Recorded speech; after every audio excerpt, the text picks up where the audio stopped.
कृष्ण हरी जय शिवराय.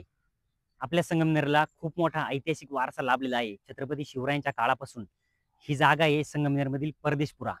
या ठिकाणी ऐतिहासिक पुरावे आहेत. खूप जुने इंग्रजांच्या अगोदरच्या इमारती आहेत या. इथे एक इमारत आहे, ही एक आहे. तिकडे एक मोठी बारव आहे आणि या समोर पण एक मोठी बारव आहे. तर असं म्हटलं जातं का छत्रपती शिवरायांचा जन्म इथे होणार होता. परंतु इथे एक बारव आहे. त्या बारवमध्ये खाली भुयार आहेत. त्या भुयारामध्ये 7 मार्ग आहेत. त्या 7 मार्गांमधून काही मार्ग पिंगरीच्या गडावर जातात, काही मार्ग राजगडला जातात. असे बरेचशे दंतकथा का खऱ्या खोट्या माहित नाही आपल्याला, पण खरोखर रिअलमध्ये आहे 7 मार्ग. तर एवढा मोठा ऐतिहासिक वारसा लाभलेला हे ठिकाण आपलं संगमनेरचं परदेशपुऱ्यामध्ये आहे. पण हे संगमनेरच्या जनतेपासून वंचित राहिले आणि संगमनेरची जनता सुद्धा ह्या ऐतिहासिक ठिकाणापासून वंचित राहिलेली. आता तुम्हाला वारसा दाखवतो. आणि अजून एक गोष्ट असे, ह्या ठिकाणी ज्या बारवा आहेत त्या अहिल्याबाई होळकरांनी बांधलेल्या आहेत असं पण म्हणतात. ही एक बारव आहे. या बारवाचं खाली सगळं विटात काम आहे. हे बघा जुनी डिझाईन, या दगडावर कसं एक होल आहे. ही जुनी संस्कृती आहे आपली, काहीतरी सिंधू संस्कृती असेल तिचं या ठिकाणी कोरीव काम दाखव रे. आता आपण या खाली बारव मध्ये चाललोय. आता आपण खाली जाऊन बघूया काय. खूप खराब आहे. याच्याकडे पुरातत्व खात्याचंही लक्ष नाहीये आणि पालिका कार्यक्षेत्रात असल्यामुळे पालिकेचंही लक्ष नाहीये. आपण बघूया. हळूहळू ये रे. खूप मोठा ऐतिहासिक वारसा लाभलेला आहे. हे बघा, हे विटाचं काम आहे. इथं कशी डिझाईन आहे. आता ही दिवा लावण्यासाठी का काही एखादं आपल्या संस्कृतीचं प्रतीक ठेवण्यासाठी आहे. इकडून पण एक आहे. आता हे आपण तर काय संशोधक नाहीये, पण हा ऐतिहासिक वारसा जपला पाहिजे यासाठी आपला प्रयत्न आहे. इथे खाली भुयार आहे. आता ही भुयार कसलं आहे, कुठे आहे काय माहित नाही, पण आतमध्ये याला अजून एक मार्ग आहे दुसरीकडे डाव्या बाजूला जायला. खूप घाण इथे साचलेली. आता आपण आतमध्ये जाऊया. अय्यो. हे बघा, किती वर्षापूर्वीचं काय माहित नाही. वरती कसं आहे, सगळं विटाचं काम आहे. इथे दगडी वाटतं. हा दगड चांगला आहे, हा झिजलाय. हे तिन्ही बाजूचे झिजलेत. हे विटाचं बांधकाम. आता असं म्हणतात का विटाचं बांधकाम हे पेशव्यांच्या काळातलं होतं. आता हे पेशव्यांचं आहे की खरोखर अहिल्याबाईंचं आहे काय माहित नाही, पण छत्रपती शिवाजी महाराजांचा जन्म या ठिकाणी होणार होता. जर झाला असता तर संगमनेर किती पुण्यभूमी झाली असती. तशी आहेच ऑलरेडी. हे डिझाईन आता तुम्हाला अजून एक दाखवतो. इथे एक मार्ग आहे. या मार्गात खाली गेल्यानंतर एक मिनिट बंद कर. जळमट आहे खूप. आपण एक काढू आणि आतमध्ये जाऊया. खूपच वाईट परिस्थिती आहे ऐतिहासिक ठिकाणांची. आता आपण इथं आलोय. आता इथे पण अजून आतमध्ये एक मार्ग आहे.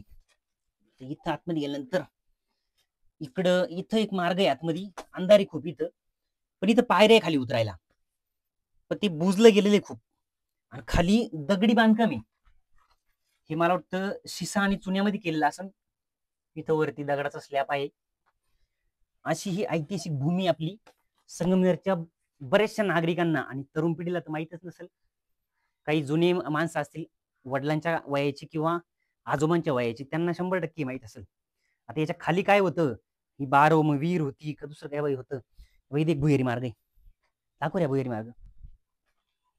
हा भुहेरी मार्ग. आता काय याचा ऐतिहासिक वारसा आहे नेमका, आता हे पुरातत्व खात्याने शोधायला हवं आणि एखादा इतिहासकार असेल त्यांनीही याचा अभ्यास करायला पाहिजे आणि संगमनेरला या ऐतिहासिक वास्तूबद्दल माहिती द्यायला हवी. चल अजून दाखवतो. अजून एक बारवा आहे. ऐतिहासिक इमारत आहे. या इमारतीचं बांधकाम पडलेलं आहे, परंतु इथं एक दगड आहे. या दगडामध्ये एक चौकोनी खड्डा आहे. आता काय होतं याच्यात, मग माडी उभी करण्यासाठीच आहे का काय माहित नाही, पण याच्या आतमध्ये जर बघितलं तर सगळी दुरावस्था झालेली आहे, पडलेलं आहे सगळं. आता ही वास्तू कसली आपल्याला माहित नाही. पुरातत्व खात्याला विनंती आहे की ह्या अशा ऐतिहासिक वास्तूंकडे लक्ष दिलं पाहिजे, त्यांची जपणूक झाली पाहिजे, त्यांना जपलं पाहिजे. आपण जीवन जगतो इतिहासाचा वारसा घेऊनच आणि खूप मोठा वारसा संगमनेरला मिळालेला आहे. यामध्ये जिल्हा शिक्षण व प्रशिक्षण संस्था आहे संगमनेर जिल्हा अहमदनगर. आता इकडे या. इथं अजून एक बारवी. ती खूप अडचणीत आहे. जाता येतं का नाही ते माहित नाही, तरी प्रयत्न करूयात आपण. इकडे शेजारी रस्ता आहे. त्या रस्त्याच्या शेजारी नदी आहे, म्हाळुंगी आणि प्रवरीचा संगम इथं. आता ही बारव, आता म्हणतात एकदा पालिकेने साफसफाई केली होती, सगळी झाडं झुडपं तोडली होती, स्वच्छ केलं होतं, पण पुन्हा आली. बघू मी दाखवतात नाही. ही ती बारव, हे बघा आतमध्ये काय आहे. आता मी माझी नजर नाही पुरत आहे, पण मोबाईल आतमध्ये घातलाय मी, आता पडू शकतो. हे बघा कसं बांधकाम आहे, किती खोल आहे. पालिकेला आणि पुरातत्व खात्याला एक विनंती आहे, हा खूप मोठा परिसर आहे. हा मला वाटतं 15-20 एकराचा परिसर आहे आणि अशा पडझड झालेल्या ऐतिहासिक इमारती आहे, त्यांचं पुनर्वसन केलं पाहिजे आणि याची देखभाल केली पाहिजे, स्वच्छता ठेवली पाहिजे. खूप घाण झालेली आहे. आता या जागेचं मोजमाप करून इथं कोणाचं अतिक्रमण झालंय का नाही झालं, ही जागा प्रशासनाच्या ताब्यात आहे की पालिकेच्या ताब्यात आहे, त्यांनी याची ठेप ठेवली पाहिजे.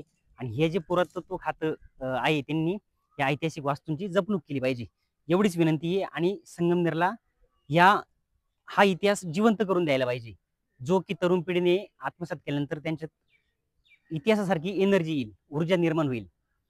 धन्यवाद. जय शिवराय.